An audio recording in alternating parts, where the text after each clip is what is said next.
Good afternoon. This is Daniel Bornstein, and welcome to the Compliance Handbook webinar. Today is February 19th, 2026, and it is absolutely my pleasure to provide you with a good assessment of the new rules, regulations that you as a participant in the real estate industry need to be familiar with. I'm going to be going rapidly through a ton of material. Please fasten your seatbelts. My hope is that after this 1 hour, you'll be better adept at some of the new rules and regulations that you need to be familiar with. A bit about myself. Of course, I'm Daniel Bornstein. I've been practicing law for over 30 years. My whole goal is to educate clients, prospective clients, people in the real estate industry, landlords, property owners, property management companies, and even tenants about the rules and regulations that we all must follow in California, and with a particular focus in the Bay Area.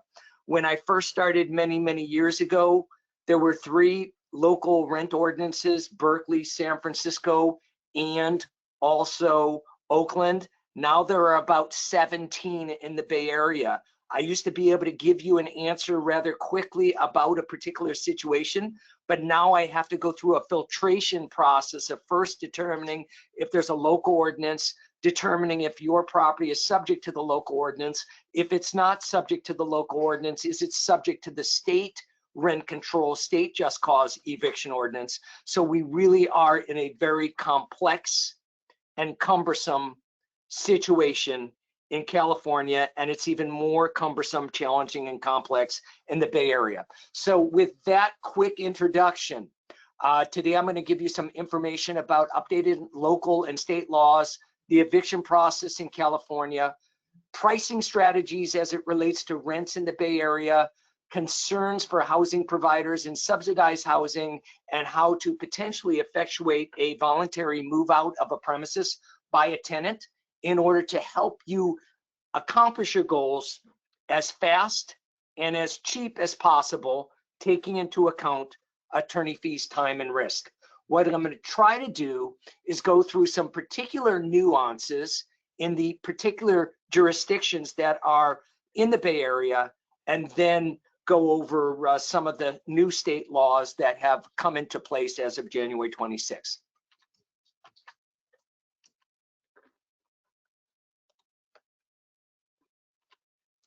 So San Francisco, the vast majority of you who are here today have San Francisco investments or are familiar with San Francisco.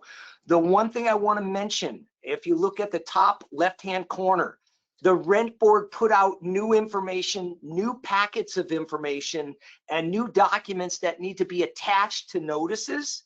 And if you did not print this out, or if you don't have that 1007 notice to tenant required by 37.9C, go to the rent board and get that document. All notices in San Francisco that are subject to the just cause eviction rules have to have this 3-page attachment included in anything you serve. And if you serve an old notice with the old attachment, you lose your case. Let me say that again. If you did not update your document and don't have the updated 1007 document, and you attach an old document to a 3-day notice to pay rent or quit, a 30-day notice of termination, a 60-day notice of termination, a cure or quit notice, you lose your case. The court will look at the copyright, the free tenant attorney will look at the copyright of your notice, and if that copyright is not the most recent document, you lose your case. So this lesson is always about, if you're in this industry, you need to keep updating your documents, staying familiar with the changes in the law, make sure your lease agreement is a 2026 copyright lease agreement, so that you are always staying on the top cutting edge of new laws, because every year there's a new law. There's typically an amendment to a lease agreement so that it incorporates the new law. In San Francisco, we're going to update our paperwork. I want you to know that if you have a situation where you have a tenant who is not in occupancy and your unit is vacant, and the tenant only visits the unit once every couple months. They live in Carmel. They own a house in Carmel, and they just come to San Francisco to see the opera. You may be entitled to a massive rent increase. It's called 1.21 under the petition. I've been doing these 1.21 petitions in San Francisco repeatedly. I'm typically successful if it's true that the tenant is only using the unit as a pied-à-terre. Contact me if that arises, and I'll show you how you do the proper petition at the rent board, have the hearing at the rent board, and embed that rent increase. Another issue, I want you to make sure you're registering your unit at the rent board. If you have a multi-unit property that is subject to the San Francisco rent ordinance and you are not registered, your rent increase can be undone because you did not register the unit. So for those of you who have multi-unit properties, you've got to register your unit. And if you don't register your unit, your banked rent increases can be undone for your failure to register the unit. Another point, in San Francisco, because of potential risk to sheriffs when conducting an eviction, the sheriffs want you to sign an agreement allowing them to damage your door to gain access to the property if you're not able to use a key to open up that door. And what I say to you is this: allow it to happen in order to effectuate the eviction if it becomes necessary. Sheriffs do not want to wait for a tenant to open a door if they're effectuating an eviction. They want to break into the door in order to reduce the risk of harm to themselves. There was a shooting down in Southern California that precipitated this change. Rest assured, I will help you if you get to the point where you need to engage with the sheriff, and make sure that I get you all of the documentation necessary so that you can have an eviction done properly, completely, and you've given the sheriff the liability waiver so that they can, in fact, break the door down. It is unfortunate, but this is the nature of what we're faced with in San Francisco and throughout California with the increase of violence that arises during that friction point when we have a landlord-tenant dispute. Be advised, interest rates on security deposits in San Francisco, 4.2%. We have that lovely rent increase for bank rents at 1.6% from March 1st through February 28, 2027. I know it's minimal. I know inflation has made it more expensive to run your property. I know utility bills increase much greater than 1.6%. I don't make the law. I just provide you the information. Be advised, we will have increased relocation payments effective on March 1st for no-fault evictions, such as an owner move-in, relative move-in. If you want that information from me, all you got to do is email me. You folks, I want to congratulate you for attending this. If you have people who need to know about what's going on and they're not on my email list, please invite them to join. This is an opportunity for them to become familiar with the law. And finally, for capital improvement terminations, there are enhanced protections for capital improvement displacements when you need to serve a 60-day notice of termination or demolish a unit. We have terminations for a substantial capital improvement. We also have short-term displacement rules. Most of you are aware of the long 60-day notice with the capital improvement. You're allowed to transition a tenant up to 12 weeks out. You do have to pay relocation. There are circumstances where you only need a tenant out for 7 days because you've got to do maybe a quick mold remediation. That 7-day short-term displacement right now, the per day amount is $436 per day. That will also change on March 1st. I provide this slide just to give you a quick snapshot of San Francisco and to inform you of how important it is that you actually stay abreast of the law, because the law keeps changing on a yearly basis. Welcome to extreme rent control. I used to believe that San Francisco and Berkeley had the most onerous rent control and just cause eviction rules. Then all of a sudden Oakland became a very strict ordinance. And now we have in San Leandro a situation where starting January 1st, annual rent increases will be the lesser of 3% or 65% of the consumer price index. Let me say that again. In San Leandro, starting January 1st, annual rent increases will be the lesser of 3% or 65% of the consumer price index. So now San Leandro has imposed a new structure where rent increases will not be based upon state law, but will be based upon this more onerous ordinance that has just passed in San Francisco. I've given you a list of the rules, a general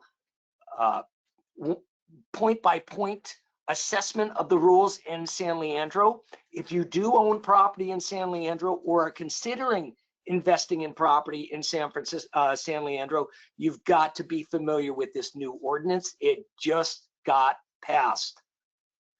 It's a reflection of the continuing transition where there's more and more regulation and more constraints on owners as the housing crisis continues to permeate throughout the Bay Area. Oakland, as of January 1st, banking of rent increases will be limited to 5 years. New property owners will be prohibited for transferring banked rents unless they're family relations. And as of April 15th, owners will be prohibited from issuing a rent increase if they are delinquent on business taxes. So one way Oakland has tried to ensure that they're paid for the taxes they're owed is they have a prohibition against a rent increase if you actually haven't paid your business tax. How are you going to actually, or how is a tenant going to know if you paid your business tax or not? Well, as part of your obligation in serving a rent increase, you're going to have to show a certificate of timely payment of that business tax. I will say this, be fearful of rent registries. In San Francisco, you have to register your units. In Berkeley, you have to register your units. In Oakland, you have to register your units. This registration is information that the city will keep track of.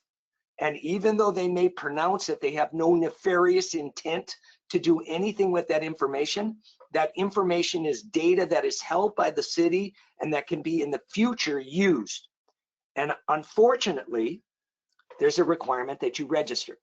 And I can't tell people not to register. I can just tell you that I don't think any good is going to come out of registering a unit, especially those people who have single family homes with unwarranted in-law units.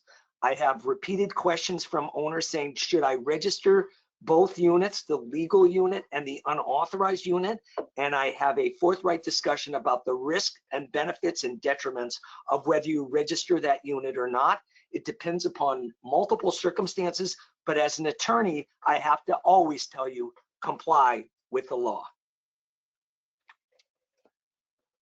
For some of you, you may not know, in Oakland and in Berkeley, before you are entitled to serve a 3-day notice to pay rent or quit, the debt has to reach a level high enough to justify a 3-day notice to pay rent or quit demand.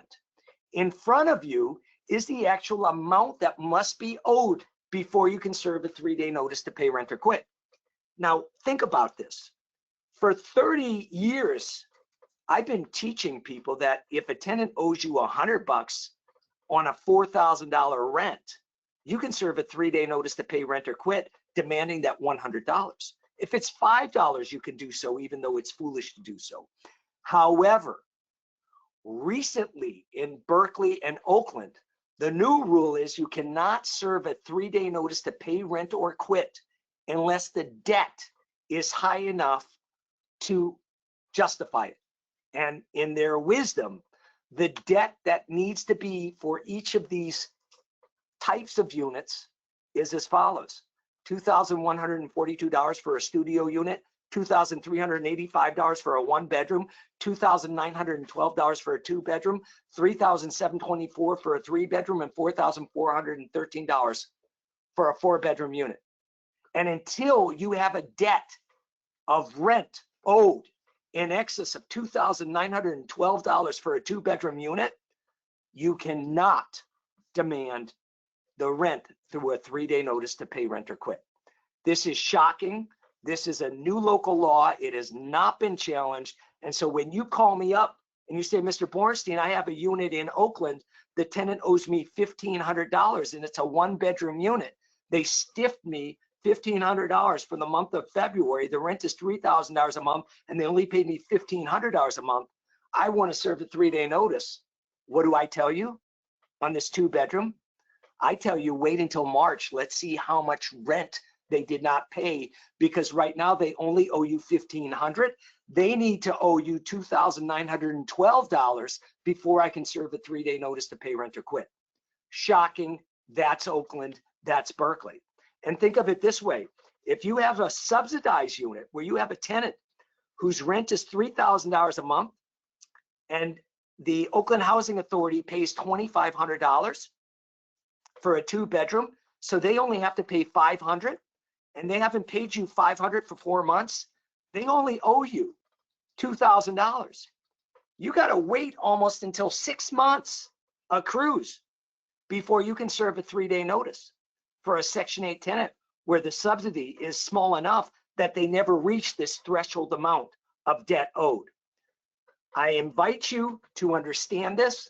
This chart is right on my desk, because when people call me in Berkeley or in Oakland about serving a notice, the first thing I have to tell them is, how big is your bedroom? How big is your unit? And how much do they owe you? And we're not including late fees. What is the rent that's owed? And then I have to look at this chart and tell you either to wait or we can proceed. Shocking. Let's move on. I have a scenario couple times a month where we're dealing with cluttering and hoarding. Cluttering and hoarding is where someone is holding and keeping personal possessions in their unit in an extreme way that is creating a fire and safety issue, especially if there's no egress and ingress from the property, especially if there's a ton of garbage. The type of photos I have seen and videos I've seen shocks the conscious. Typically, we want to be aggressive because it's a safety hazard. Recently, a clutter and hoarder in one of my clients' properties, we served a cure or quit notice for nuisance. And during that notice period, there was a fire and the person died in the fire. The risk to you, if you know that there is a unsanitary clutter and hoarding unit, is that if you're aware of it and you do nothing about it and a fire occurs and other people pass away because of the fire, you've got liability because you should have taken action to try to address these situations. Simply ignoring a situation is not prudent when it exposes others to the risk of harm and the risk of fire. In the paper 2 days ago, there was another person who was injured in a fire because of cluttering and hoarding. Depending upon the jurisdiction, we either have to serve a notice to cease and then a cure or quit notice for nuisance, or we serve a cure or quit notice for nuisance immediately. Oftentimes it's elderly people. Oftentimes after I serve the notice, the tenant gets a free attorney. The free attorney sends a letter requesting an accommodation due to a disability, either a mental disability, an age-related disability, and they're asking for more time to fix the problem. Depending upon the circumstances, I will give more time. But I will tell you this, the city doesn't behave proactively. Oftentimes you don't get city officials and city services to try to remedy the problem until there's an unlawful detainer action filed, and the crisis of potentially having someone lose their housing is when you finally get third-party services to come and clean up a property. When people have a situation where we have nuisance, cluttering, and hoarding, I have to tell the client, if you're gonna hire me, of course, if you want them out, I can try to get them out. But you've got to recognize the most likely result is you're going to get a cleaned up unit, especially if you have a long-term tenant, because they get free attorneys and they try to stabilize the housing by cleaning up the unit. And what we do is we often enter into a behavioral stipulation where they're entitled to remain in possession provided they keep the place clean and you do intermittent inspections of the unit. This has become a reoccurring theme throughout my legal career, and I'm always handling a nuisance, cluttering, and hoarding situation. And my advice is, if you believe that there's cluttering and hoarding inside a unit, do an inspection of the unit, bring a witness, take photos if you can. The photos are what help me drive the dispute to resolution. Absent photos, I've got to have witnesses to confirm the place is absolutely a disaster. We want to be smart. We want to be proactive. We do not want to put ourselves in jeopardy of having a fire where people get injured because you're simply disinclined to engage because you feel the person's vulnerable. That indeed the person may be vulnerable, but they may be also suffering as a result of their situation inside their unit. Fridges and stoves. Many of you don't know this because in your whole career, you've always provided a stove and a refrigerator as part of your rental unit. Only as of now must you provide a working fridge and a working stove in most rental homes. This is a new law, and if you don't have a working fridge and stove within the unit is not considered tenantable or habitable for the purposes of the obligations you owe to a tenant. This is a new law, and every time there's a new law, it will take 10 years for us to determine how and under what circumstances the law will be actually understood, because there's a lot of nuances. Does a hot plate satisfy the stove requirement? What size of a fridge? How old of a fridge? What if a tenant wants their own fridge and then the fridge that they have ends up not working? What do you do in that circumstance? So there's all different types of nuances. Most importantly, after today, you know that if you're going to rent a unit, you're going to be providing a fridge and a stove as part of the rental. So in general, the refrigerator must be maintained in good working order and capable of safely storing food. Stoves must be maintained in good working order and capable of safely generating heat for cooking. There are exemptions to the law: permanent supportive housing, SROs, units in a residential hotel, and dwelling units within a housing facility that offer shared or communal kitchen spaces, like an assisted living facility. If you own a 4-unit apartment building, that's not an exemption. You need to have a stove and a refrigerator that is functioning properly inside that unit. This is a new law. This is January 1st, 2026. Now, can a tenant elect to have their own refrigerator? Yes, they can. However, at any point in time, the tenant can request that they want the owner to provide a fridge and have it actually require a replacement. There are many questions regarding how many burners must it be? Can it be a simple cooktop? We don't know how the court is going to interpret the rules. It will take 10 years to interpret it. Most appropriately, use your good judgment and provide a working fridge and a working stove, and let's not get in a fight about it. And this brings up this important point. I have clients, all of them wonderful, some of them less than wonderful. I have clients who will fight on a refrigerator replacement. The refrigerator is non-energy efficient, and the refrigerator is 20 years old, and it's on the fritz. The owner thinks that the fridge is still working good. The tenant requests a replacement. The owner hires me to fight the tenant. For me to fight a tenant on a fridge can cost you thousands of dollars. The cost of a decent fridge replacement is hundreds of dollars. Should you get into a dispute with a tenant over a fridge issue, when the cost of the dispute will be more expensive than the replacement of the fridge? No, we want to be smart. I'm always about what is the path of least resistance. You need to choose your battles, and certain battles, even if you are right, don't make economic sense. We are in the business of providing beautiful housing to people, and what we want to do is provide beautiful housing to people. You're not obligated to provide an aesthetically pleasing unit, but you are obligated to provide a unit that's free from habitability defects. I can counsel you on it, but sometimes a 20-year-old carpet that's frayed is cheaper to replace than turn around and tell a tenant that you're going to hire an attorney because you believe that that carpet is perfectly fine. We want to be smart about this. And I'm always about smart, not right. Action items for housing providers. Remember, you're going to have to go through your properties. If you have a large portfolio, you want to go through your properties and check the fridges, check the appliances, and make sure you're using the appropriate new lease or amended leases that deal with this fridge and stove issue. Most importantly, I'm here to help out, and my hope is that we don't get into fights over fridges and stoves. Instead, we provide a working fridge or working stove in good, operable condition. Security deposits. Every time I give a webinar, I think I'm introducing a new law. The most important thing is, generally for small property owners, you can ask for up to 2 months of rent for security deposit.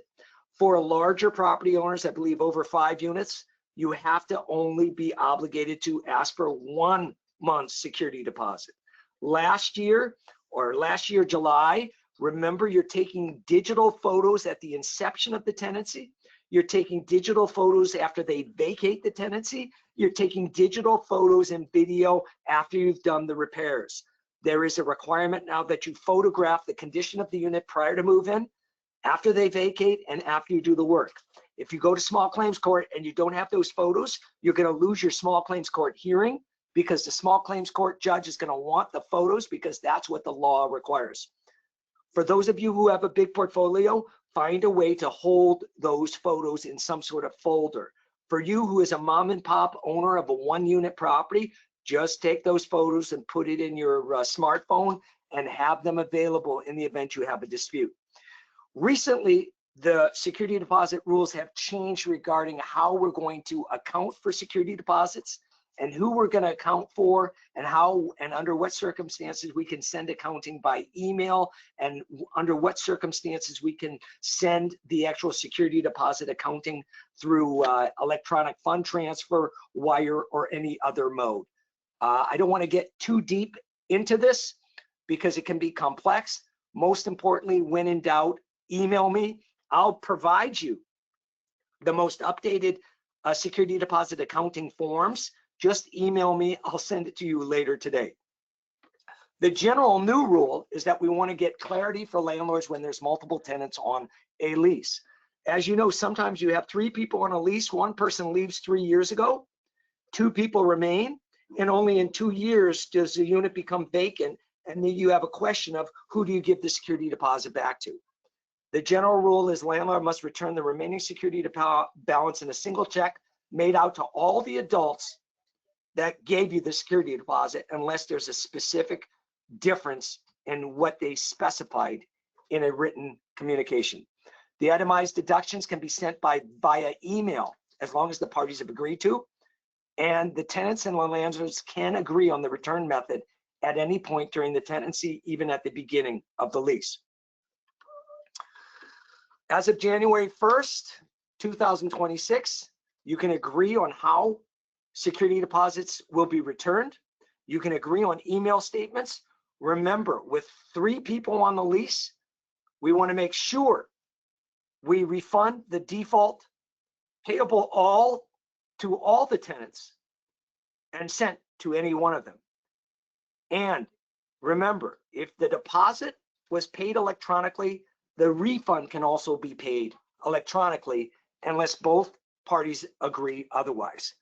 This can get very much into the weeds, but most importantly, what we're giving you is an understanding that security deposits are very complex. I would say 75% of all owners in California are doing it incorrectly.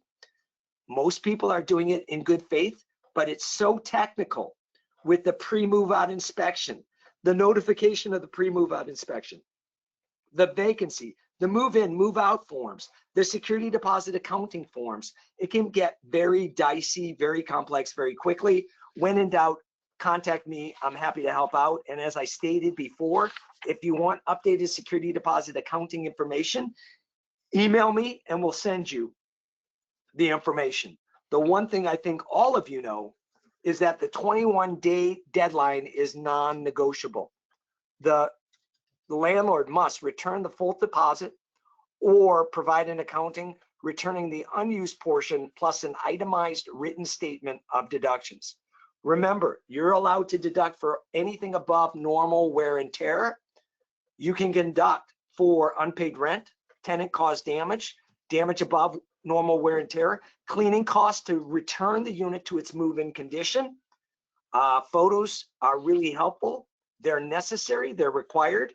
And what I did for you folks probably about 10 years ago, because I was so tired of people emailing me about holes in the wall, about scuff marks on the hardwood floors. Today I got an email from someone who wants to take all of the security deposit for a refinishing of a hardwood floor because there's some damage to the hardwood floor, and they want me to make an assessment of what to do. Should we take the full security deposit, take a portion of it? And you know, it's a judgment call. I will only know in retrospect after you go to small claims court whether you're successful or not. Most importantly, you want to do your best at documenting it and justifying it and having the documentation to provide evidence to a small claims court judge why you took the deposit and why you believe it's above reasonable wear and tear. Here's a chart. The chart provides you an indication of what is the difference between normal wear and tear and what is the difference between something that's above wear and tear. A wobbly toilet seat, probably normal wear and tear.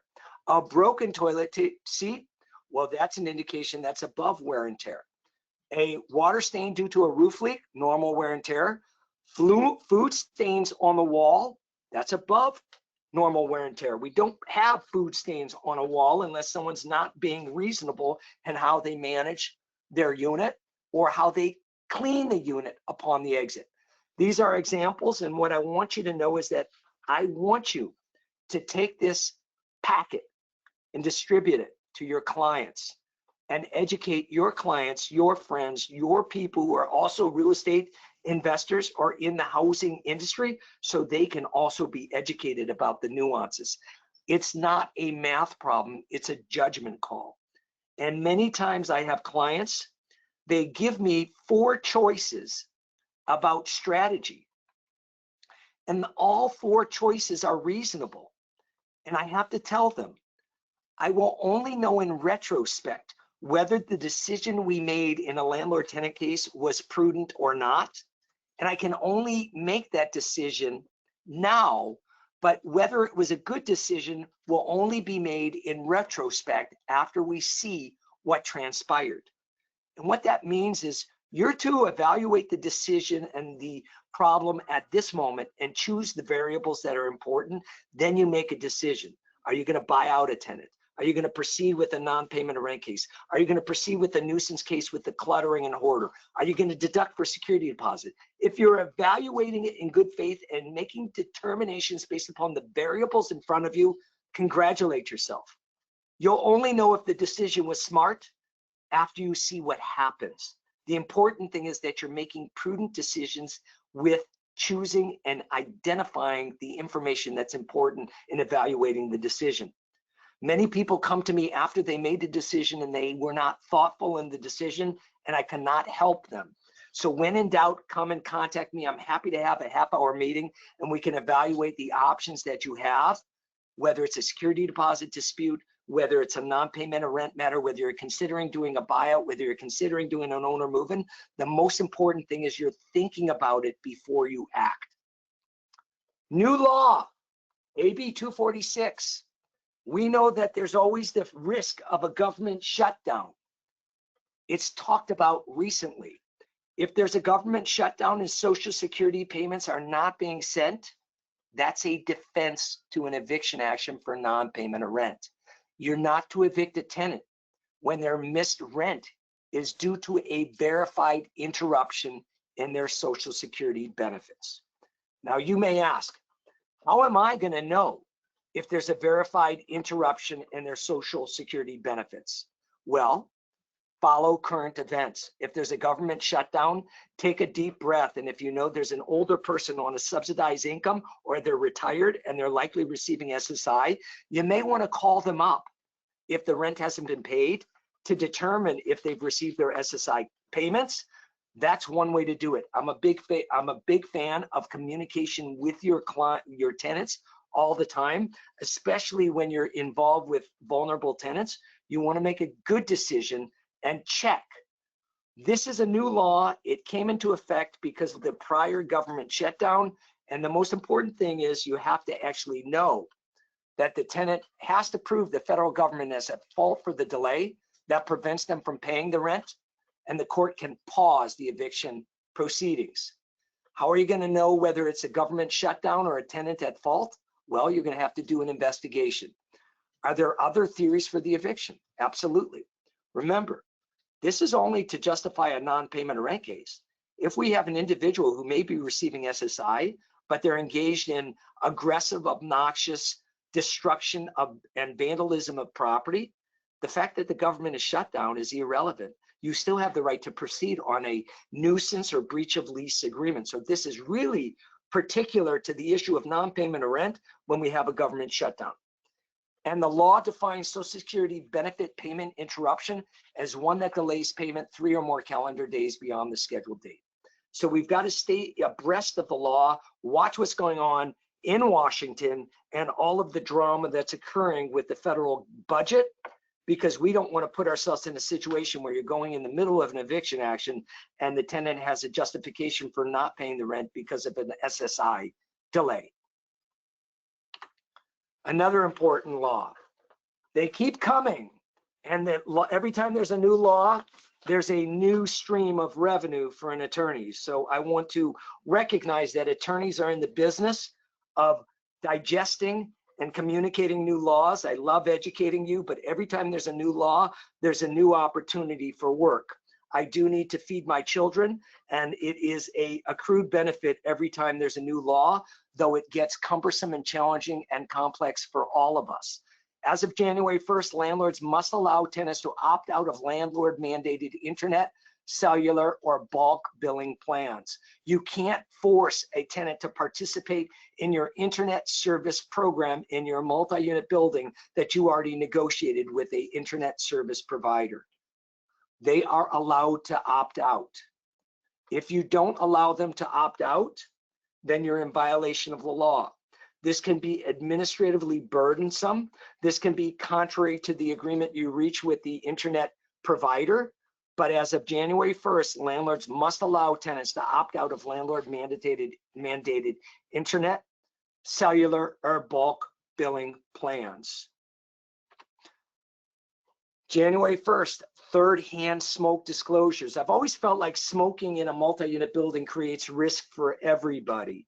And I often recognize, and people don't understand, if a tenant is smoking and that odor permeates the common areas and you're getting complaints from other tenants about noxious odors, that's a nuisance. If that tenant has always been smoking in the unit and you are letting them do that, but you're getting complaints from other people, you've got yourself a situation where you could act upon that under nuisance, whether it's cannabis, whether it's incense and or smoking cigarettes, vaping. If people are complaining about the smell emanating from a unit and it's a toxic, noxious odor, you can act upon it. This bill requires you to disclose whether you have actual knowledge of tobacco or nicotine residue on the property or a history of smoking tobacco or nicotine products on the property. You need to disclose it. Third-hand smoke. This is something that is new. And sometimes my clients will send me pictures of the interior of a unit and the walls are stained with tobacco residue. And I've just got to accept that that has impacted the building, the value of the building, and now there's a law that requires you to disclose it. Be advised, it's a new law, and you want to make sure that you're aware of this law, because you now have to be considerate of conditions existing in the unit because of smoking that may impact the value of the property.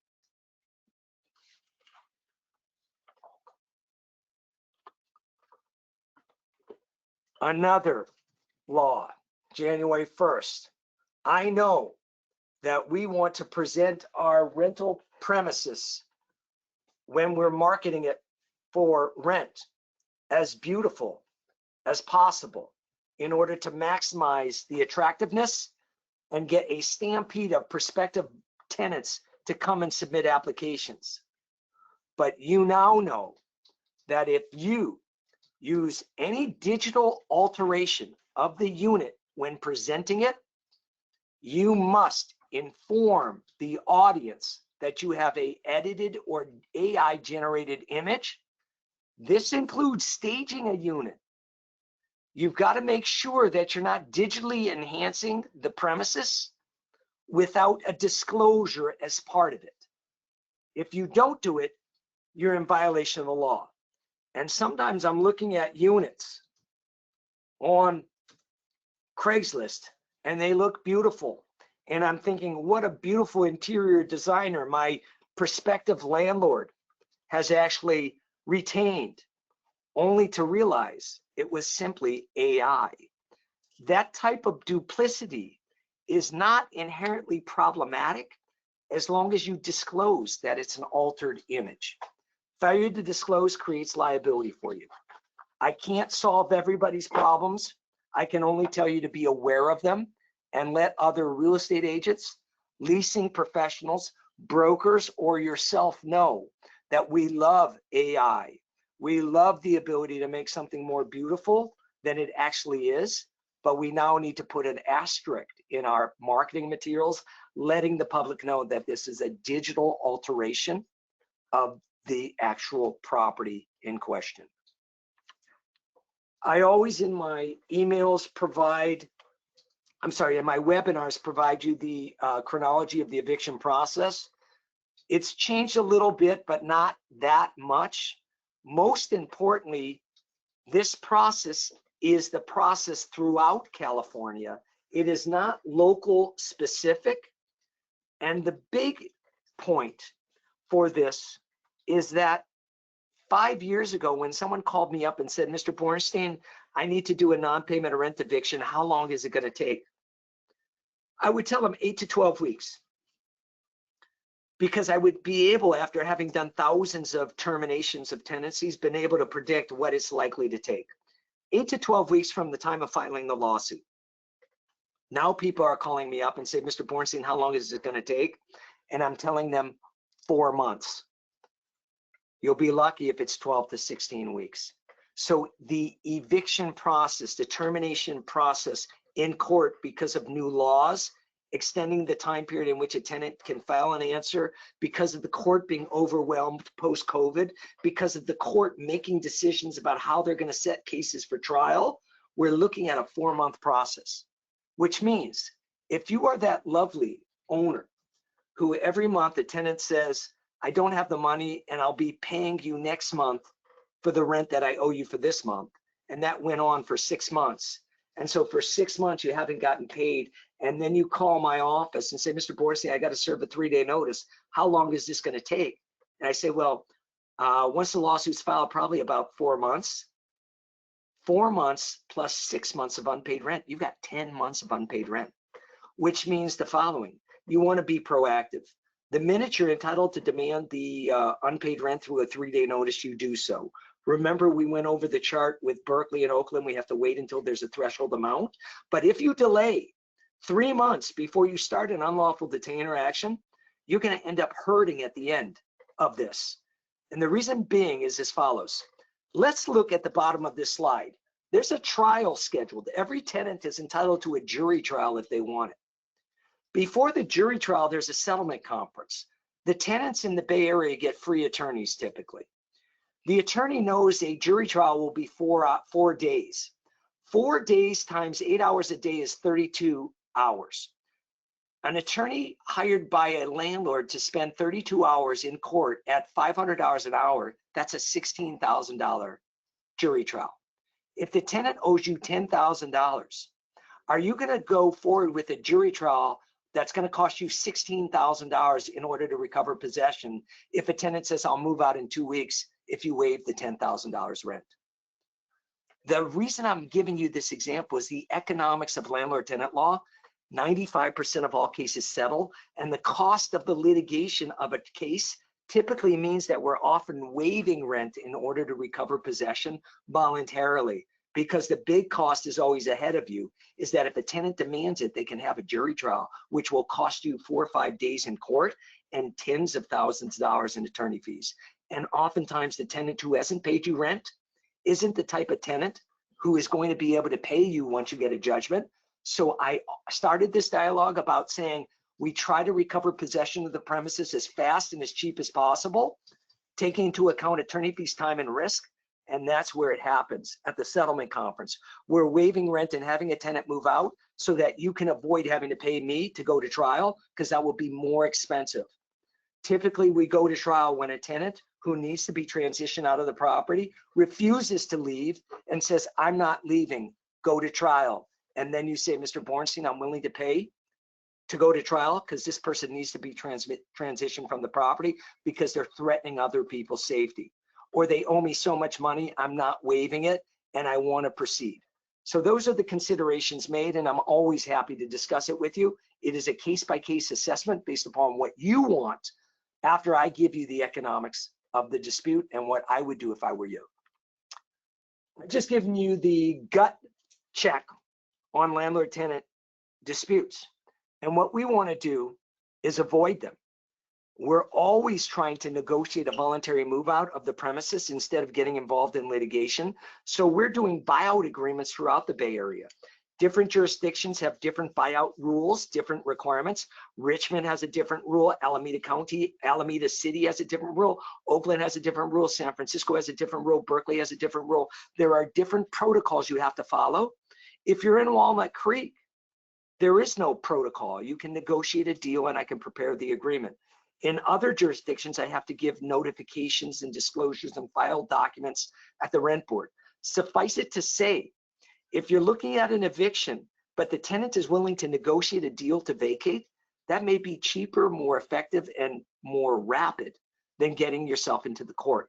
So when in doubt, if you think that a negotiated deal will make sense, reach out to me. If you're contemplating selling a property that has long-term tenants who are paying well below market, we can potentially negotiate a voluntary move out and recover possession of the unit for a payment that ends up increasing the value of your property, allowing you to maximize the sale price.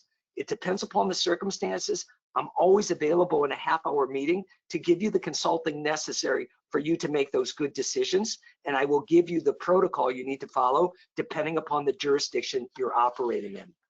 So be advised, I'm available. We have offices in Oakland and San Francisco. We serve the whole Bay Area. We do not go down to Santa Clara County too far, but we are in San Mateo County. We are in Marin County, San Francisco, of course, Alameda County, Contra Costa County. Those are the counties we typically work within, and it's our pleasure to help out. We have 7 attorneys available. We do speak Spanish, we do speak Cantonese, and we are happy to assist you and your clients in accomplishing goals. I want to thank you very much for participating in this seminar, and I want you to know that if you are not getting updates from me, then I want you to send me an email and I'll make sure you're on the list. We are sending updated information religiously at least once every 2 weeks by email to allow you to know when an impending law is changing, when there's a new banked rent increase amount, when there's a new security deposit rule. I have a team of people throughout the Bay Area and actually in New York helping me with social media. I cannot do this without the time and commitment of other people on my team. And the most important thing is that it's to serve you and to help educate you so you know what you don't know, you know what you do know, and you know when to contact an attorney so you don't get in trouble. Because half the time I'm dealing with people who have been sued by tenants and either they don't have insurance, they have the wrong insurance, they don't have a landlord policy, they don't have a habitability part of their policy, and there's nothing I can do if you're being sued and you don't have coverage. You're going to end up having to pay, and it's painful. And I hate having those painful conversations with people, but I will have them if necessary. most importantly, for you folks who have attended this, you do know that there are a volume of new rules, and it's now your obligation to stay abreast of the rules. I will be conducting further webinars for those people as I see new rules evolve. And most importantly, I want to thank you for your attention and thank you for the opportunity to provide you information that I think is important and germane for running a successful real estate investment business. Thank you very much. Daniel Bornstein, my pleasure.